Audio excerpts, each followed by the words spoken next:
YCP శ్రేణులు చేపట్టిన యువ పోరుతో రాయచోట్లోని అన్నమయ్య జిల్లా కలెక్టరేట్ దద్దరిల్లింది.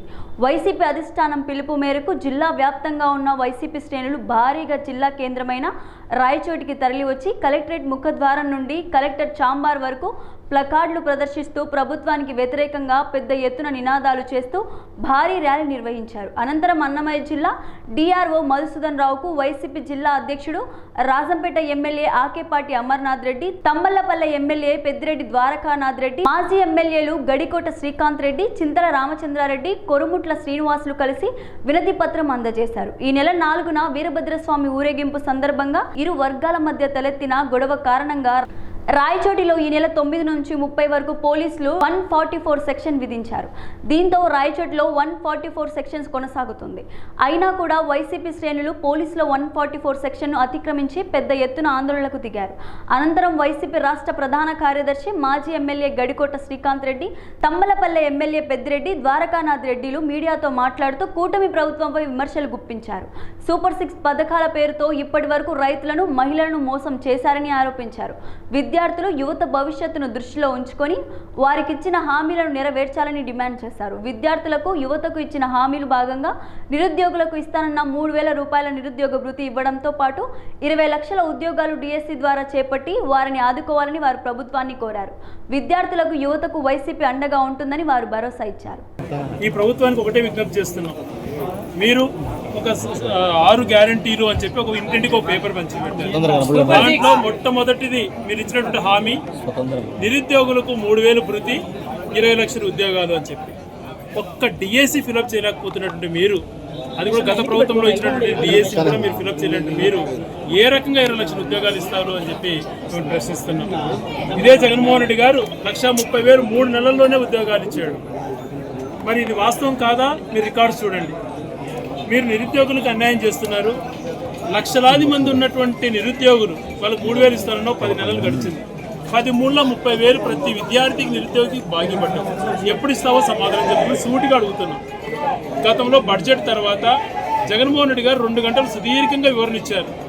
ఆర్థిక పరిస్థితుల పైన కానీ, అభివృద్ధి పైన కానీ, ప్రస్తుత ప్రభుత్వం నడుపుతున్న విధానాన్ని కానీ ఒక్క దానికి కూడా సమాధానం ఇవ్వకుండా మీరు ట్రాక్ తప్పించి డైవర్ట్ చేసి మాట్లాడుతున్నారు. మిమ్మల్ని సూటిగా ప్రశ్నిస్తున్నాం. ఈరోజు మిగిలినటువంటి 143 హామీలు ఏది మీరు నెరవేర్చరు. కానీ విద్యార్థులను మోసం చేయకండి. రైతులను, మహిళలను మోసం చేసేశారు. విద్యార్థులు మోసం చేయడం వలన వాళ్ళ జీవితాలు చాలా దారుణంగా తయారవుతాయి. కాబట్టి 20 లక్షల ఉద్యోగాలలో కనీసం 5 ఉద్యోగాలు ఇవ్వలేకపోయినారు. ఉన్న ఉద్యోగాలు వాలంటీర్లు ఉన్నటువంటి నెలకు 5,000 జీతము, సంవత్సరానికి 10,000 ప్రోత్సాహిస్తుండే 2.5 లక్షల మందిని పీకేశాం. అవుట్ సోర్సింగ్ ఎంప్లాయీస్ని తీసేసాం. అందరినీ తీసేయడమే కానీ పెట్టేది ఏం లేదు.